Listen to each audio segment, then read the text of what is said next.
Good afternoon. I'm Dr. Terry James Gingras, and this is Dr. G's ADHD Chat. This is a show that tries to make the world safe for ADHDers. And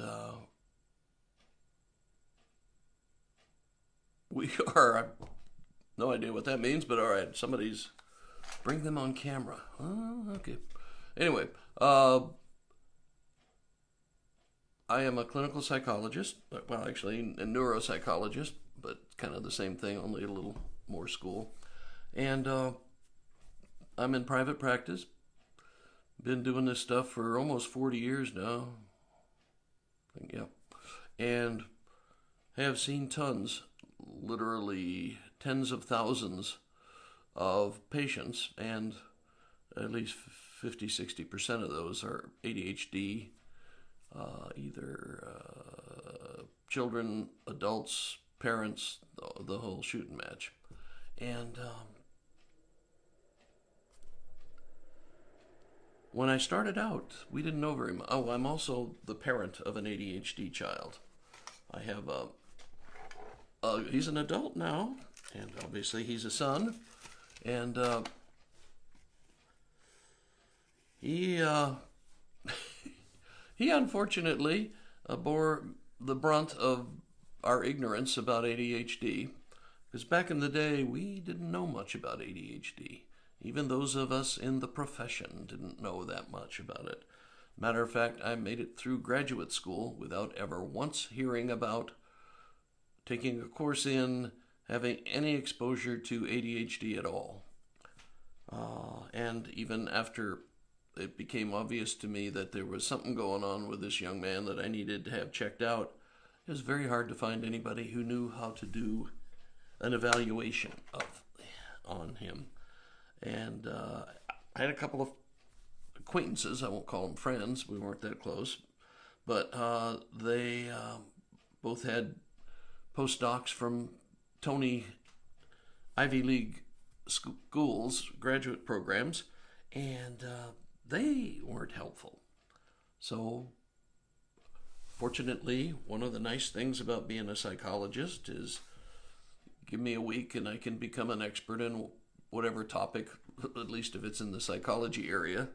And I did a lot of work, a lot of training, went to a lot of seminars, read a lot of books, read a lot of journal articles, all that kind of stuff, and kind of transformed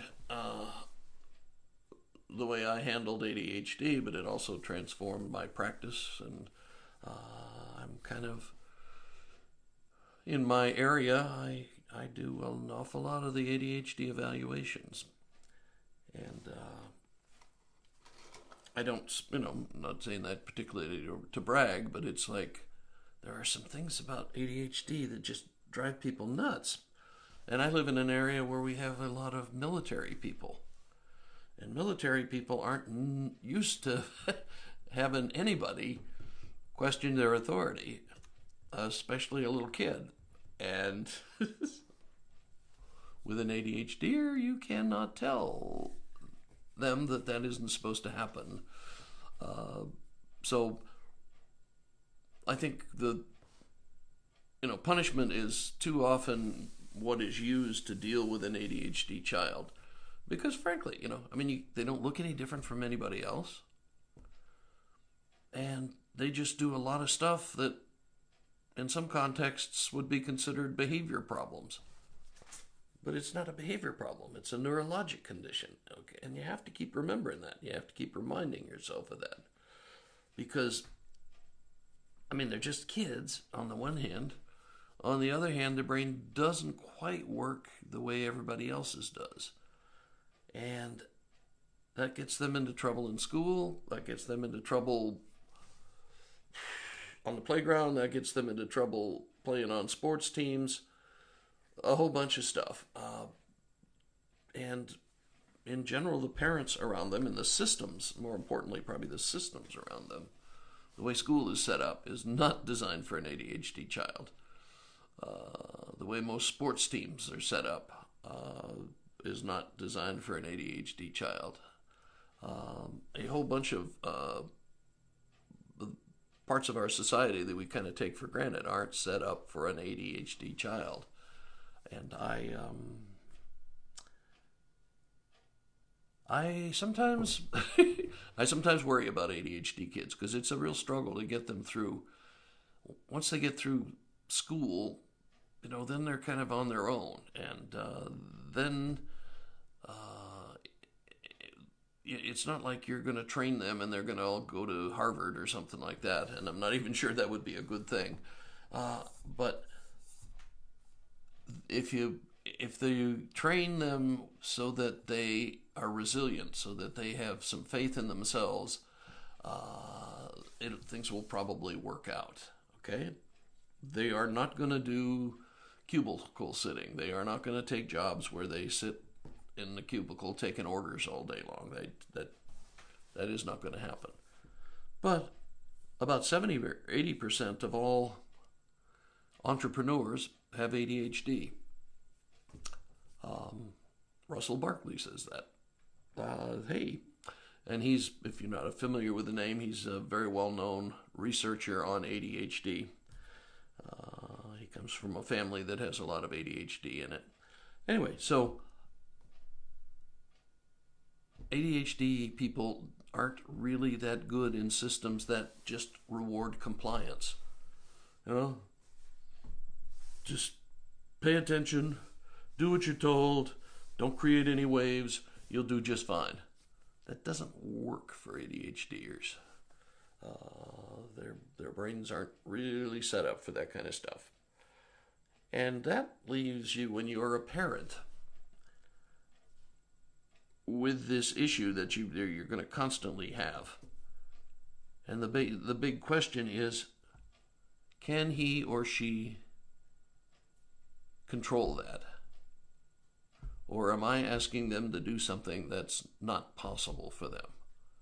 Or at least not possible for them without me doing some mentoring, training, structuring the situation for them. And you have to, continuously ask yourself that, because a lot of times the temper tantrums that you see with an ADHDer, a lot of times there are because after a full day of school, they're having troubles with people asking them to do stuff that's hard for them to do, that it's not easy for them to do at all, and they got a full day of it. And then they come home and you ask them to do something exactly the same. Or frequently we're asking them to do stuff they really can't do. Okay? As in, why don't you just pay attention? Okay, sure. That'll work. That'll go right up there in the parenting books. You have a child that has troubles with certain aspects of life that most of us take for granted. What's the big deal? Teacher says get it in 2 weeks. What's the big deal about getting it in 2 weeks? Well, ADHDers have a lot of trouble, no matter how old they are, with that sort of compliance, with that sort of organization, for want of a better word. I mean, getting school done.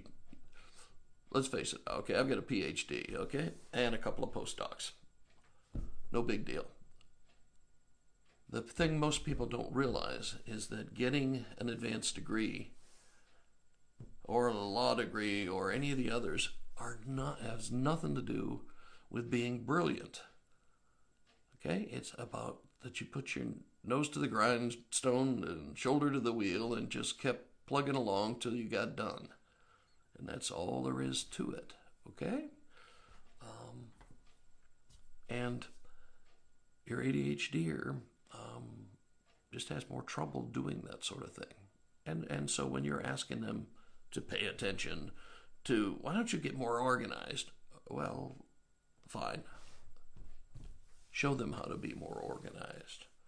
Figure out a system that works for them to get more organized.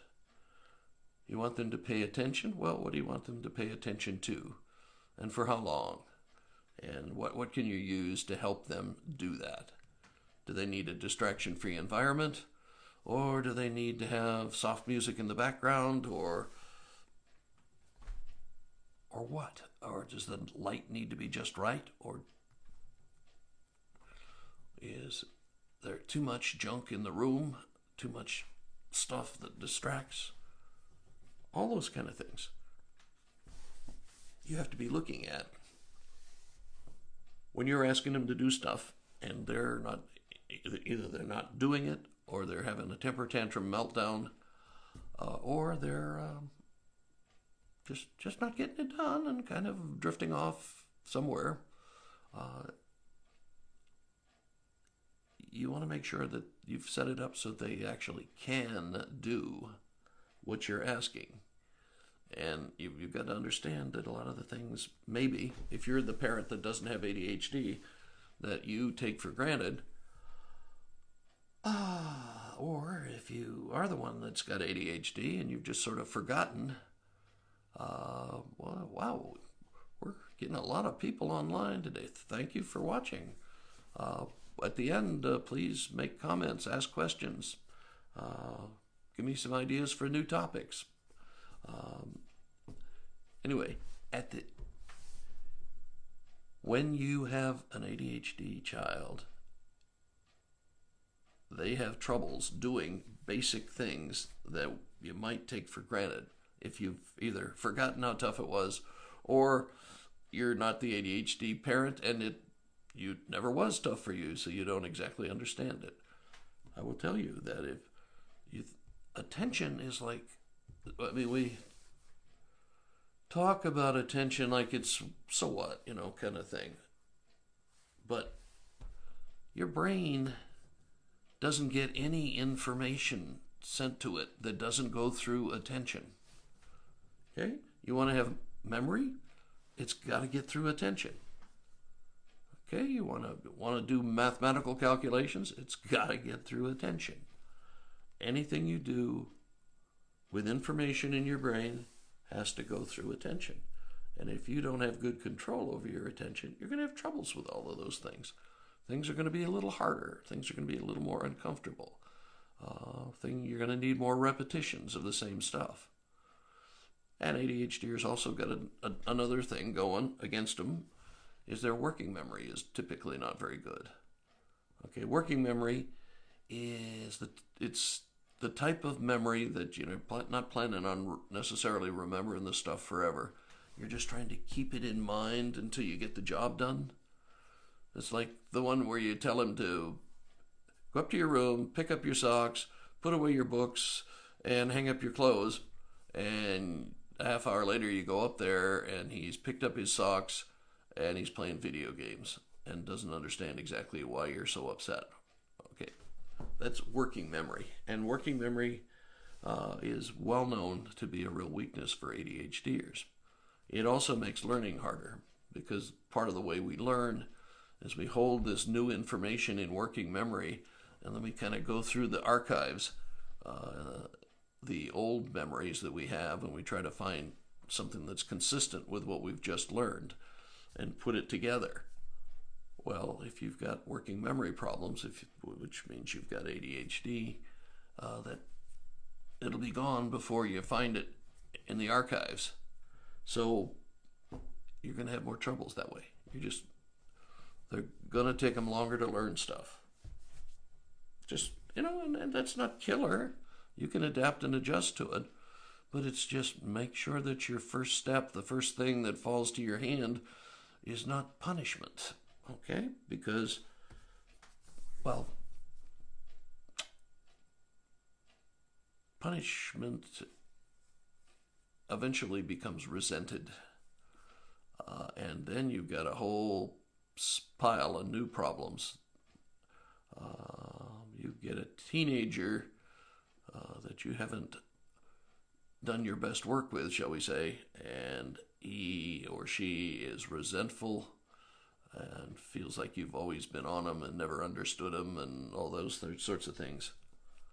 That's going to be a problem, kid, okay? And it's harder than heck to fix them once they've hit adolescence without any kind of training beforehand. So learn how to do stuff. Learn how to take care of your kid. Learn what special things they need. And definitely understand what's going on before you punish.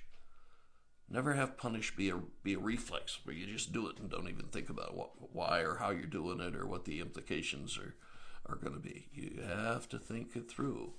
You have to know, okay, what am I dealing with here? Is this something he can do or she can do? Or am I asking them something that they're having troubles with for some reason? And if there's a reason, what's the reason? And can I do something that'll fix that, that'll make it easier for them? A lot of times just setting up some kind of an organization structure. ADHD organization structure, okay?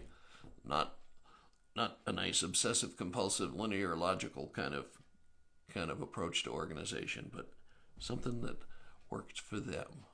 And we'll talk more about that. But okay, I've about shot my wad for this week, and I am still Dr. Terry James Gingras, and this is Dr. G's ADHD Room, and we are trying to make the world safe for ADHDers because the world needs people who think outside the box.